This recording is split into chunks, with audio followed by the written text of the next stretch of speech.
For 60 years, two of the main beneficiaries in the creation of Pakistan have been the mullahs and the military. Between them, they have dominated the everyday life of 160 million Pakistanis. They forged an alliance in the heat of the Afghan-Soviet war. They stood side by side and laid the foundations for contemporary jihadi groups like the Taliban. The Pakistani army later helped them sweep to victory in Afghanistan.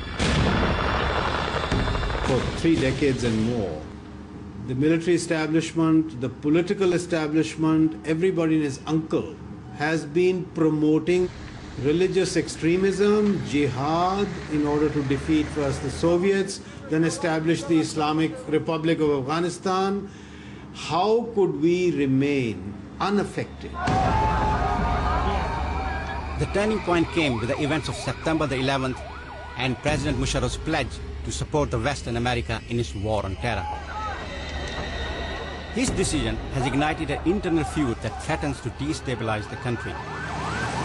On one side are the mullahs sympathetic to the jihadi groups, and on the other, the military, under pressure from the West to crush these extremists. The clampdown began immediately after 9/11. Police actions like this raid on Al-Qaeda militants in Karachi have become commonplace.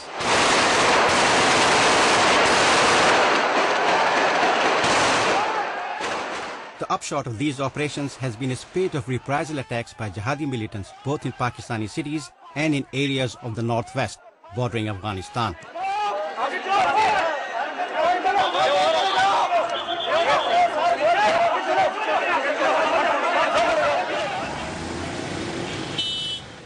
This is a conflict that will shape the destiny of Pakistan, and the impact could reverberate around the world. It could lead to the strengthening of secular and democratic forces, or it could end with the country's nuclear arsenal in the hands of Islamic hardliners. The intensity of the conflict has led to 3 attempts on the life of President Musharraf, and this suicide bomb attempt on the life of the Prime Minister.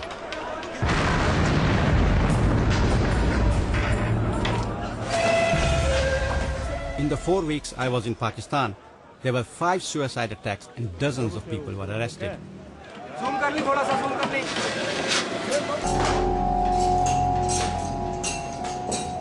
The next day, I'm allowed to talk briefly to one of the suspects on the condition I do not ask him about any organization he may represent. As America and Israel have oppressed us to such an extent, that is why I am proud that I became a jihadi. We jihadis want this oppression to be stopped. This oppression that America and Israel is doing to us Muslims. This oppression should stop. तो यानी कि ये जायज़ है कि आप जाके क्या कहते हैं मासूम लोगों को किसी शॉपिंग सेंटर में या ऐसी जगह जाके मार दें? They will go to paradise. See, the thing is, we as Muslims, we are willing to sacrifice anything. कहते हैं खुदा तो खुदकशी को खुद को बहुत बड़ा गुनाह कहता है और आप खुदकशी करने को तैयार हैं? This is not suicide. This is paradise. The police claim that they found this man in possession of an arsenal of ammunition and weapons. This man was caught with this jacket. It's so heavy that I can hardly lift it. It contains 6.5 kilos of explosives, enough to kill several hundred people, and 3 grenades. He could hardly walk. The jihadis are convinced that they are engaged in a just struggle to establish an Islamic State in Pakistan, and that they can only do so by the force of arms. Baitullah Masood heads the militants in Waziristan. He was captured by the Americans in Afghanistan and shipped to Guantanamo Bay. Since his release 2 years ago, he has organized a formidable resistance movement with close ties to the Afghan Taliban. There are no foreign fighters with us. The people who are with us are those who have been oppressed and fed up with the government's oppression, have resorted to armed resistance. The Pakistani government is responsible for pushing us. If you oppress someone, then there will be resistance. In this deeply religious country, Muslims are killing other Muslims in the name of religion. For an army officer, there is a fine line between military duty and an allegiance to Islam. I want to know if this tightrope can be walked. General Hamid Gul headed the military's notorious inter-services intelligence during the Afghan-Soviet War. He is one of the few military officers in Pakistan who have gone public about his sympathies for the militants. Do you think that the Pakistani army can actually succeed in Waziristan? It is very difficult for Pakistan armed forces to fire against people and to kill them ruthlessly with the Cobra helicopter gunships and with your aircraft, because the people on the other side were saying Pakistan Zindabad, long live Pakistan, and they were saying Allahu Akbar, and this side also they were saying Allahu Akbar. What is the cause? Why were you there? Why were you killing these people? They're your own people. It's very difficult to kill your own people, particularly when you know that it's being done under pall of fear and it is being dictated to you by an external force which is not your friend. So in that situation it becomes very difficult. You can't win. It is unwinnable. Why do you say extremist? I mean, there is nothing extremist in Islam. Ask any Pakistani.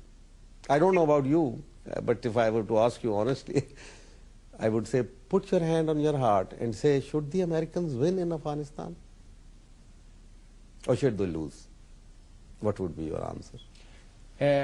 Does their losing actually mean a win for Taliban?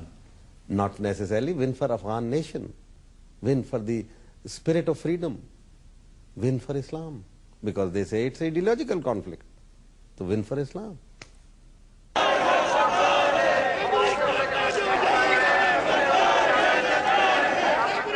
But the mullahs are not playing ball.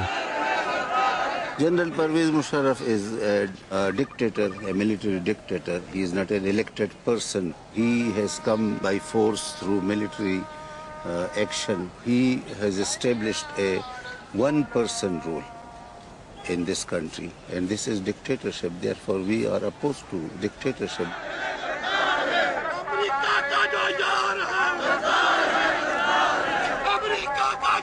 The religious groups are putting up a show of street power in the capital.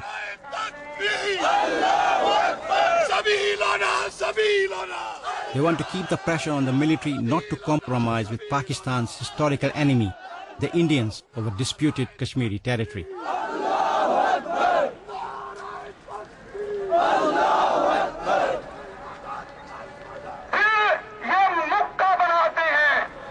This has been a show of strength by the religious parties.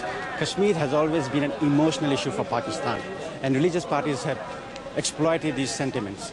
It is the best way to demonstrate your love for Islam, to show your strength and popular support, and to rally the crowds against the military dictators. आपने India की मिसाल दी, India की मिसाल इसलिए कि वह जमहूरियत रही, और यहाँ पे आप देखें कि मार्शल लॉ और फौजी हुक्मरानी रही।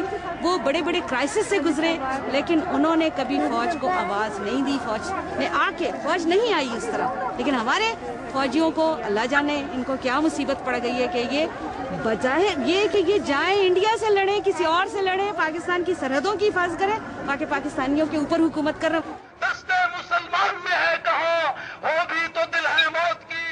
It's been a very peaceful, almost jubilant demonstration, but the rhetoric has been extremely violent. The songs from the pulpit spoke of Islamic supremacy and were littered with anti-Semitic sentiments against virtually all non-believers. The speeches have been almost blood-curdling. I think the step from such a rhetoric to full-blown jihadi violence is a small one.